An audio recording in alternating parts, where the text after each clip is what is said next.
আচ্ছা গাইস, আমি ভিডিও শুরুতে বলে দিই, আসলে অনেকে এখনো পর্যন্ত আমাকে কমেন্ট করে যে ভাই আপনি এত লেট করে কেন ভিডিও দেন বা প্রতিদিন কেন ভিডিও দেন না। তো আমি এটা আবারও ক্লিয়ার করে দিই, আসলে আমার চ্যানেলে আজ পর্যন্ত যতগুলা সিরিজ এক্সপ্লেন করা হয়েছে বা এখন হচ্ছে সবগুলার এপিসোডই প্রতি সপ্তাহে একটা করে আসতো অথবা আসে, যে কারণে আমি চাইলেও এক সপ্তাহে বেশি ভিডিও দিতে পারি না। তার উপর আমি যে নতুন দোকান অ্যানাউন্সমেন্ট করছিলাম ওইটা আমি আবারও পিছিয়ে দিছি, কারণ আমি এখন আপাতত রমজান মাসে নতুন কোনো দোকান নিতে চাইতাছি না। কারণ আপনারা সবাই জানেন রোজার মাসে রোজা রাখার পরে শরীর অনেকটাই ক্লান্ত থাকে, যে কারণে এই ধরনের এক্সপ্লেনেশন ভিডিও বা ভয়েস ওভার করতে ভালো লাগে না, যে কারণে আমি নতুন দোকান নিতেছি না।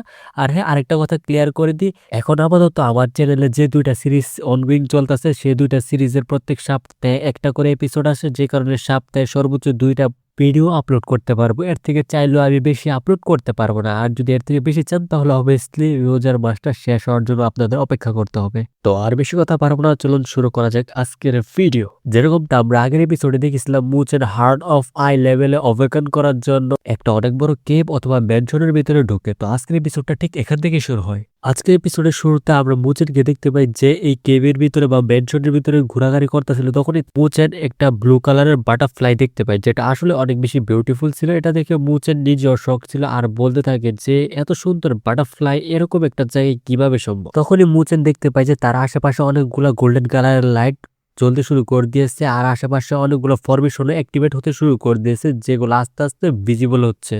এসব দিকে মুচেন নিজেও শক হয়ে যেতেছে। তখনই মুচেন তার সামনে অনেক বড় একটা গোল্ডেন ফিগার দেখতে পায়, যেটা আসলে সিস্টার লিংশি অথবা টিচার লিংশি অথবা এল্ডার লিংশির মতো দেখা যাচ্ছিল।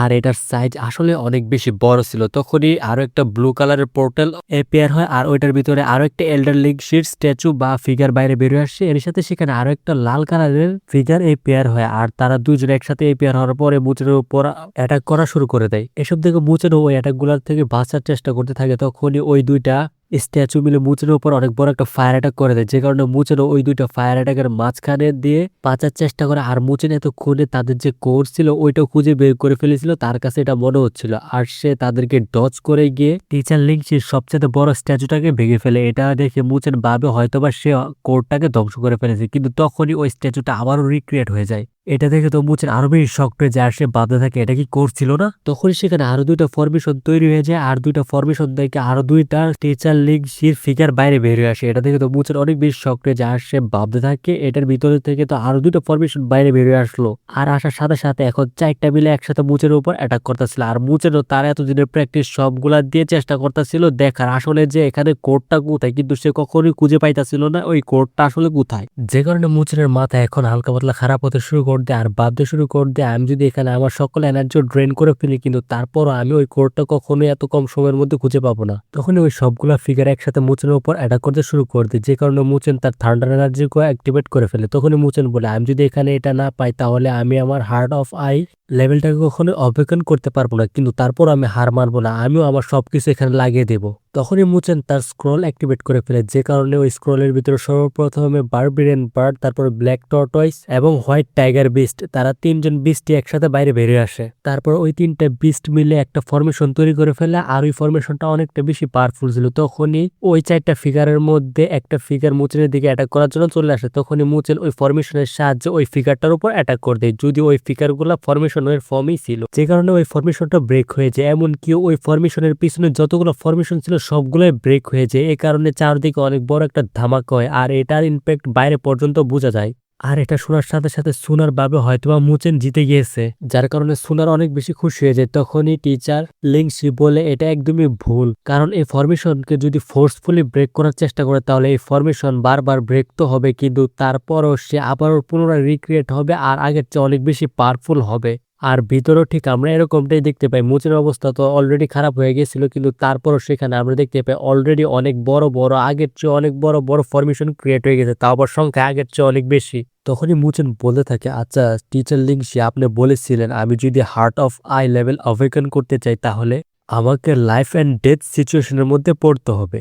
এটা বলার সাথে সাথে চারদিকে অনেক বড় বড় হাত মাটির ভিতর থেকে বাইরে বের হয়ে আসতে শুরু করে দিয়ে আর চারদিকে এক ধরনের লাল অরা ছড়িয়ে পড়ে। এর সাথে মুচেনের যে মাথার উপরে অনেক বড় একটা মিটিওর চলে আসছিল, যেটা আস্তে আস্তে মুচেনের দিকে এগোচ্ছিল। তারপরে আমরা বাইরের সিন দেখতে পাই, যেখানে সুনার বলতাছে, মানে সে টিচার লিংসের কাছে রিকোয়েস্ট করতেছিল মুচেন যদি ওই মিটিওরটাকে সামলাতে না পারে তাহলে যেন টিচার লিংসি যেন মুচেনকে বাঁচিয়ে নেয়। এটা শুনে টিচার লিংসি বলেছে এরকমটা কিছুই হবে না, মুচেন নিজের পাত নিজেই ডিসাইড করেছে, যে কারণে আমি তাকে কখনোই হেল্প করতে যাব না। যদিও সুনার তারপরও সে রিকোয়েস্ট করতে থাকে টিচার লিংসির কাছে। তারপর সিম শিফটে আর আমাদেরকে ওই কেবের সিম দেখানো হয়, যেখানে মুচেনের উপর ওই যে মিটিওর ছিল ওইটা আস্তে আস্তে এগিয়ে আসতেছিল। তখনই মুচেন বলতে শুরু করতে, আমি বলতেছি না এত লেট কেন করতেছে, আমি বলবো অনেক তাড়াতাড়ি আসো আমার উপর, যাতে আমি অনেক তাড়াতাড়ি লাইফ এন্ড ডেথ সিচুয়েশনের ভিতরে চলে যাই, আর ওইটার সাহায্যে আমি আই অফ হার্ট লেভেলটাকে তাড়াতাড়ি যেন অবেকন করে ফেলি। এটার জন্য আমার রাস্তা আগে চার অনেক বেশি সহজ হয়ে যাবে। কিন্তু ওই মিটিয়ার তো মুচেনের কথা শুনবে না, কিন্তু ওই মিটিয়ার আস্তে আস্তে ফিয়ারলেস হতে শুরু করে দেয়, আর চারদিকে টেম্পারেচারও আস্তে আস্তে বাড়তে শুরু করে দেয়। আর হঠাৎ করে মুচেনের অনেক বেশি কাছে আসে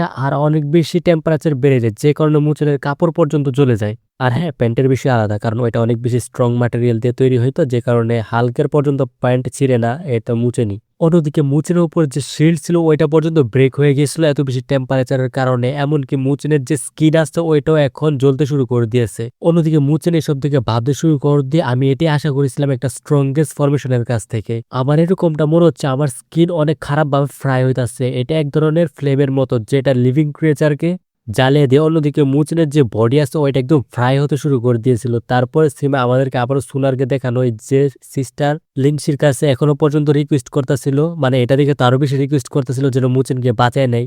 অন্যদিকে মুচেন এখনো পর্যন্ত ওই মিটিওরটাকে সামলায় রাখতেছিল, আর এখন টেম্পারেচার এত বেশি বেড়ে গিয়েছিল মুচেনের বডি থেকে যে রক্ত বের হচ্ছিল ওইটা পর্যন্ত ভ্যাপারাইজ হয়ে যেতেছিল মাটিতে পড়ার আগে। তখনই মুচেন বলে, আমার সাথে কি মজা চলতেছে, আমি কি এখানে মরার জন্য আসছি নাকি, আমি এত বেশি প্রস্তুতি এত বেশি পাওয়ারফুল হওয়ার জন্য চেষ্টা করতেছি আজকে এরকম একটা সামান্য ফরমেশনের হাতে মরার জন্য? একদমই না, এটা আমার ভাগ্যের লেখন হতেই পারে না। এটা বলে মুচেন তার পাওয়ার অ্যাক্টিভেট করতে শুরু করে দেয়, যে কারণে তার বডি থেকে তার যে পাকড়া আছে ওইটা বাইরে বেরিয়ে আসে, আর এটা বাইরে বের হওয়ার সাথে সাথে এটা আপগ্রেড হয়ে যায়। অন্যদিকে টিচার লিংসি যখন এই ব্ল্যাক পাকড়া দেখে সে তো অনেক বেশি শক হয়ে যায়, আর সে ভাবতে থাকে এই ছেলের কাছে এই ধরনের একটা ব্ল্যাক পাকড়া আছে, আমি কখনো ভাবতেও পারিনি। এটা বলে টিচার লিংসি মুচেনের দিকে যেতে শুরু করে দেয়, আর ওই যে ডোরটা ছিল ওইটাকে নিজের পাওয়ারের সাথে ওপেন করার চেষ্টা করতে থাকে। অন্যদিকে মুচেন ওই পাকড়ার সাহায্যে ওই উপরে যত বড় মিটিওর ছিল ওইটাকে হোল্ড করে রেখেছিল, আর ওই মিটিওরের মধ্যে এখন পর্যন্ত অনেক বেশি ক্র্যাক চলে আসছিল। তখনই মুচেন বলতে থাকে আর কিছুক্ষণ থাকলে আমি আমার পাওয়ারকে অ্যাক্টিভেট করতে পারবো।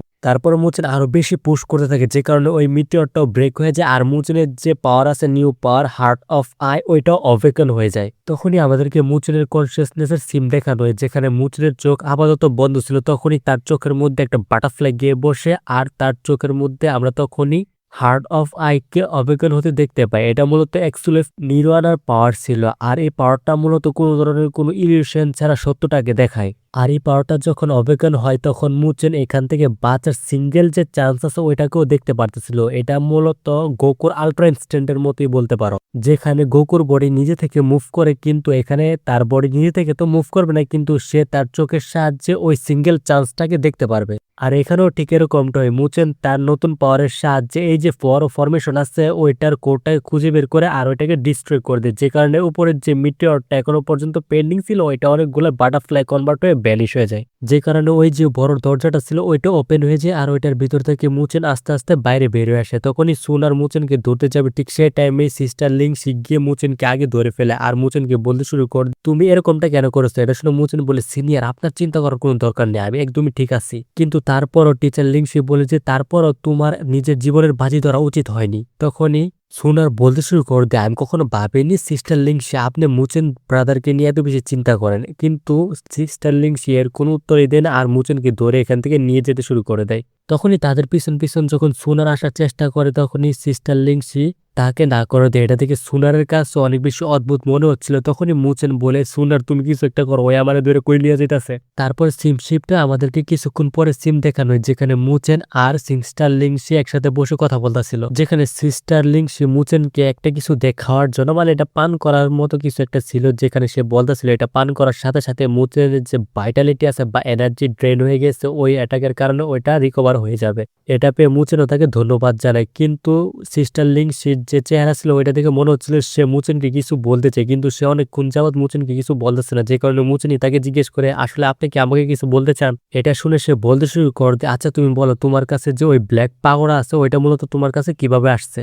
এটা শুনে মুচেন ভাবতে থাকে হঠাৎ করে টিচার আমাকে এই ব্ল্যাক পাগোড়া সম্পর্কে জিজ্ঞেস কেন করতেছে, কিন্তু মুচেন এটার উত্তরে বলে যে এটা মূলত এক ধরনের ডিফেন্ড আর্টিফ্যাক্ট, এটার সাহায্যে শুধুমাত্র অ্যাটাক গুলাকে ডিফেন্ডই করা যায়, এটার মধ্যে সেরকম বিশেষ কিছু নেই। এটা শুনে সিস্টার লিংক সে মুচেনের যে হাত আছে ওইটাকে গ্র্যাব করে ফেলে, এটা থেকে মুচেনের কাছে একটু অদ্ভুত বা আনকমফোর্টেবল ফিল হয়। অন্যদিকে সুনারে সবকিছু লুকিয়ে লুকিয়ে দেখতেছিল আর সে বলতেছিল সিস্টার লিংক সে আজকাল অনেক বেশি অদ্ভুত আচরণ করতেছে, আমার এরকমটা তো বলতে হবে না গিয়ে লুলি সিস্টারকে আমাকে এটা জানাতে হবে না, তো আমার মনে হয় আগে গিয়ে লুলি সিস্টারকে জানাতে হবে তার মাল মুচেন বিপদে আছে। এটা বলার সাথে সাথে সে এক দৌড়ে লুলির কাছে পৌঁছে যায় আর সেখানে গিয়ে সে শুনতে পায় লুলি কাউকে বলতেছে আমি তোমাকে অনেক বেশি মিস করি, দিন রাত মিস করি, আমি তো তোমাকে ছাড়া থাকতেই পারতাম না। এটা শুনে তো সুনার অনেক বেশি কনফিউজ হয়ে যায় আর সে কান পেতে সব কথাই শুনতে থাকে, যেখানে লুলি এখনো পর্যন্ত বলতেছিল আমি তোমাকে অনেকক্ষণ মিস করেছি। তখনই লুলি কোনোভাবে বুঝতে পারে এখানে কেউ আছে আর সে জিজ্ঞেস করে এখানে কে আসছে, তখনই সে সুনারকে দেখতে পায় যে অনেক বেশি ভয় পেয়ে এখান থেকে চলে যায়। তখনই লুলি বলতে থাকে সুনার সে এখানে কিসের জন্য আসছিল আর কিসের জন্য এত বেশি ভয় পেয়ে দৌড়ে পালিয়ে গেছে। তখনই আমরা দেখতে পাই লুলি এখানে মূলত যাও যাও মানে যাও এনের মেয়ের সাথে কথা বলতেছিল আর যাও যাও মূলত লুলির অনেক ভালো ফ্রেন্ড, যেখানে লুলি যাও যাওকে বলতেছিল আমি আসলে অনেক বেশি শখ তুমি এত তাড়াতাড়ি কিভাবে সাউর ইন রিয়েলামে ব্রেক থ্রু করেছো। এটা শুনে যাও যাও বলে হ্যাঁ এটা তো আমার জন্য অনেকটাই সহজ, কারণ আমার জন্য এই বিষয়গুলো আসলে অনেকটাই আলাদা, আর এমনি তো আমার যে ফাদার ছিল সে মূলত বলেছিল তোমার যে গ্র্যান্ডপা আছে তার সাথে যেন আমি দেখা করি, যে কারণে আমি ভাবলাম কেননা আমি তোমার সাথেও দেখা করে যাই। এটা শুনে তো লুলি অনেকটাই কিউরিয়াস হয়ে যায় তার গ্র্যান্ডপা সম্পর্কে, যারা যেখানে যাও যাও তাকে জানে তার যে গ্র্যান্ডপা আছে তার অবস্থা আসলে আগের চেয়ে অনেক বেশি ইমপ্রুভ হয়ে গিয়েছে, কিন্তু তার যে ক্লায়েন্ট আছে লো গড ক্লায়েন্ট কিন্তু ওইটার অবস্থা সেরকম ভালো না। এটা শুনে তো লুলির অবস্থা অনেক বেশি খারাপ হয়েছে, মানে সে অনেকটাই মন খারাপ করে, যেটা থেকে যাও যাও বুঝে যায় যে সে অনেকটাই ডিপ কথা বলে ফেলেছে, যে কারণে সে এটা সামলানোর জন্য লুলিকে বলেছে না সেরকম খারাপও না, তাদের কাজ চলার মতো এখনো পর্যন্ত অবস্থা ভালোই আছে, আর এমনি তো তোমার চিন্তা করার কোনো দরকার নেই, আমি তো আছি, আমি সব সামলে নেবো, আমি খালি দেখবো আমার সামনে তোমার ক্লায়েন্টের উপর কে অ্যাটাক করে।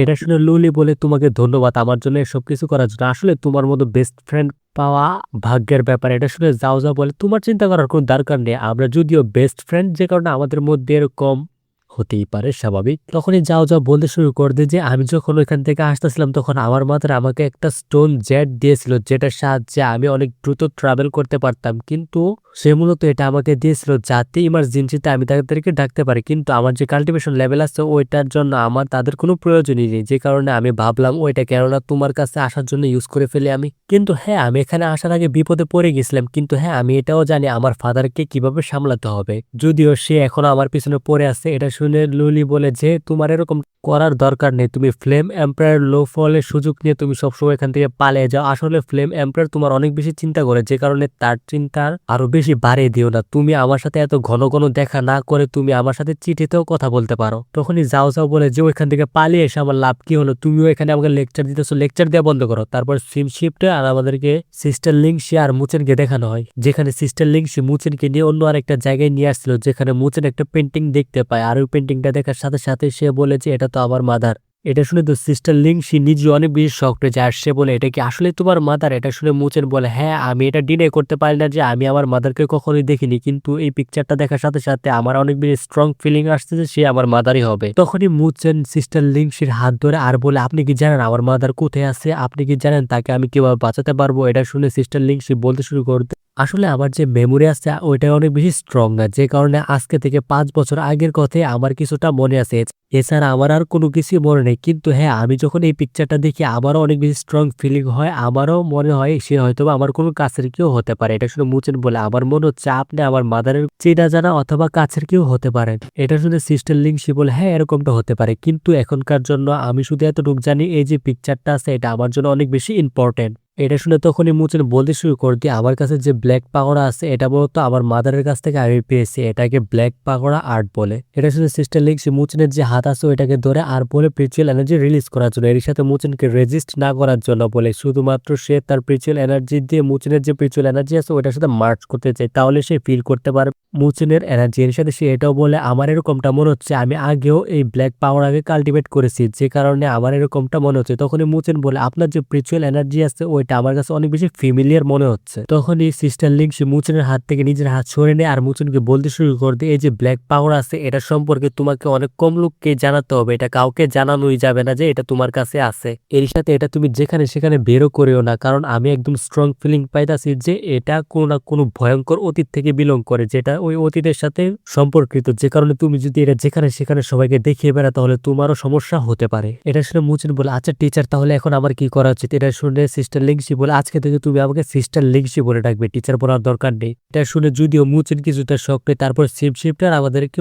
একটা ভ্যালিড সিম দেখানো হয় যেখানে ব্রাদার জু চ্যাং শেন আর ব্রাদার লিকে দেখানো হয়। তারা মূলত মুলং জি এর পিছা নিতে নিতে এই ভ্যালির মধ্যে পৌঁছে গিয়েছে। তখনই মুলং জি হাসতে হাসতে বলতে শুরু করে দিয়ে, আমাদের জালে অলরেডি 2টা মুরগি ফেসে গিয়েছে আর তারা এত বেশি বোকা যে তারা ভাবতেছিল তারা হয়তো আবার পিছা নিতেছে। তখনই সেখানে এক এক করে আরো অনেক লোক বের হতে শুরু করে দেয়। এর সাথে সেখানে আমাদেরকে একটা ছেলেকেও দেখানো হয় যার নাম ছিল তংলং, এমনকি তার নামে বাউন্টি আছে। তাকে মূলত অনেকেই খুঁজে বেড়াচ্ছে, তাকে এক ধরনের রক কাল্টিভেটর বা রক মিনজা বলতে পারো। তখনই ব্রাদারলি বলে যে এখানে র্যাঙ্ক 7 এর চু ইউ আছে, তাকে অনেকেই খুঁজে বেড়াচ্ছে।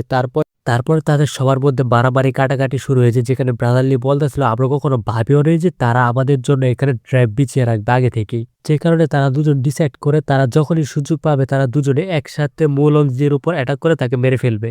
যে কারণে তারা ফাইট করতে শুরু করে দেয়, যেখানে সে সুযোগও পেয়ে, যে কারণে জু চ্যাং শেন সরাসরি মুলং জি এর সাথে ফাইট করতে শুরু করে দেয় আর ব্রাদারলি বাকি দুজনকে সামলাতে শুরু করে দেয়। যেখানে জু চ্যাং শেন সরাসরি মুলং জির সাথে ফাইট করতেছিল, কিন্তু মুলং জি তো তাকে এক শটে সামনের পাহাড়ের ভিতরে ঢুকাই দেয়। তখনই মুলং জি বলে যে আমি ভেবেছিলাম তোমরা দুজনে অনেক বেশি পাওয়ারফুল হবে, কিন্তু আমি তোমাদেরকে একটু বেশি পাওয়ারফুল মনে করে দিচ্ছিলাম, কিন্তু তোমরা এতটাও স্ট্রং না। এটা বলে সে জু চ্যাং শেনের উপর অ্যাটাক করে দেয়। তখনই জু চ্যাং শেন তার অ্যাটাক তার স্পিয়ারের সাহায্যে আটকে দেয় আর ব্রাদারলিকে বলতে শুরু করে দেয়, ব্রাদারলি তুমি শুনেছো সে আসলে কি বলার চেষ্টা করতেছে? এটা শুনে ব্রাদারলি বলে, আচ্ছা তাই নাকি, তাহলে আমরা আজকে একটা ক্রিমিনালের সাথে আরো 2টা নিয়ে যাব, তাহলে আমাদের জন্য এটা অনেক বেশি প্রফিটজনক হবে, একটার সাথে আরো 2টা ফ্রি।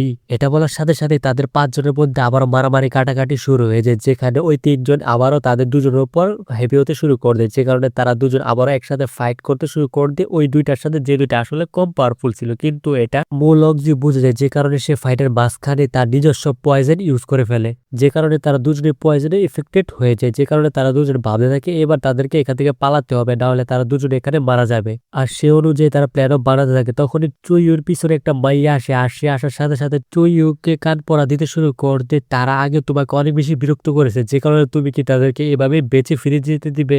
এটা শুনে তখনই মুলং জি বলে যে আসলে তারা দুজন তো মুরগি আমি বলবো, কিন্তু আরো বড় মুরগি এখানে এখনো পর্যন্ত ফাঁসা বাকি আছে। অন্যদিকে ব্রাদারলি আর ব্রাদার জু চ্যাং শেন অলরেডি একটা সেফ ডিস্টেন্সে পৌঁছে গিয়েছিল, কিন্তু তাদের অবস্থা ততক্ষণ আরো বেশি খারাপ হয়ে যায়। যে কারণে তারা একটা বলের মধ্যে নিজেদের পিছল এনার্জি ঢুকিয়ে দেয়, যে কারণে এই সিগন্যাল সরাসরি একাডেমির কাছে পৌঁছে যায়। যেটা এল্ডাররা দেখার সাথে সাথে তারা খুব সহজেই বুঝে যায় তারা দুজন হয়তো বা ওই ভ্যালির মধ্যে কোনো বড় বিপদে ফেসে গিয়েছে, যে কারণে তাদের দুজনকে অনেক তাড়াতাড়ি রেস্কিউ করার জন্য তাদেরকে যেতেই হবে। আর এর সাথে আমাদের আজকের এপিসোড এখানেই শেষ হয়ে যায়। তো গাইস, অনেকে কমেন্ট করতেছিলেন যে আমি আগের মতো কেন ডিটেলস ভিডিও দেই না, যে কারণে অনেকে বলেন যে তাদের কাছে নাকি ভিডিও দেখতে আগের মতো মজা লাগে না, যে কারণে আমি আজকে থেকে আবারও আগের মতো অনেক বেশি ডিটেলসের সাথে ভিডিও আপলোড করা শুরু করে দিয়েছি। কিন্তু আজকের ভিডিওটা আসলে অনেক বেশি ডিটেলস দিয়ে দিয়েছি, মানে একটা 21 মিনিটের এপিসোডের মধ্যে আমি 18 মিনিট এক্সপ্লেনেশন দিয়েছি। কিন্তু যাই হোক গাছ, আপনারা যদি এভাবে পছন্দ করেন তাহলে আমি আপনাদেরকে এভাবেই ভিডিও দিব। তো আজকের ভিডিওটা এ পর্যন্তই ছিল। তো আজকের জন্য বাই বাই। আর বাকি রইল যে নতুন সিরিজ, ওইগুলা রমজানের পরে আসবে, কারণ এখন আপাতত রোজা রেখে এই রকমের ভয়েস দেওয়া আসলে অনেক বেশি কষ্টসাধ্য, যে কারণে আপাতত আমি নতুন দোঘাটা নিতে চাইতেছি না। আর আমি একটা এপিসোড যদি অনেক আগে এক্সপ্লেন করে রেখে দিয়েছিলাম, কিন্তু ওইটাও আমি এখন আপলোড করবো না, কারণ ওইটা যদি আমি এখন আপলোড করি তাহলে অনেকেই কমেন্ট করবে বাই নেক্সট পার্ট দেন, যে কারণে আমি এটা যখন একবারে অ্যাক্টিভ হবো তখনই আপলোড করবো। তো গাইস, আজকের ভিডিওটা এ পর্যন্ত ছিল। সবাই ভালো থাকবেন, সুস্থ থাকবেন, দেখা হবে পরবর্তী কোনো ভিডিওতে। তো আজকের জন্য বাই বাই।